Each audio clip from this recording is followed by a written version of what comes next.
Have you ever heard of pollution? Let me give you a definition. Pollution is the introduction of contaminants into the natural environment that cause adverse change. The simple way to put it is when something harmful is added to the environment. Trash is a big part of many types of pollution. Trash is defined as discarded matter. Examples of trash are food wrappers you eat, the empty drink bottles you have, and even the paper you throw away. Ocean pollution has been a large problem as of lately. Ocean pollution has caused numerous amounts of sea animals to die. By not throwing your trash away in the appropriate area, the trash can travel into the ocean and kill all types of animals that eat it.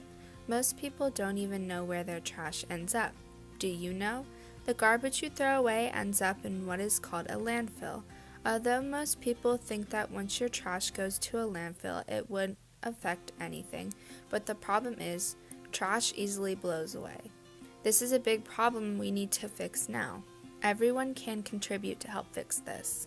Let's talk about the small things we can do. Although recycling can still cause pollution, by recycling you limit the greenhouse gases produced by landfills. Another small way we can help limit pollution is by reducing the amount of single-use plastics you use.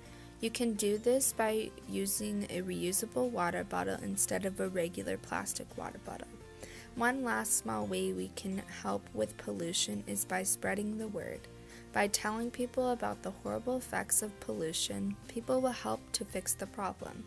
You can also participate in organizations to help stop pollution outputs.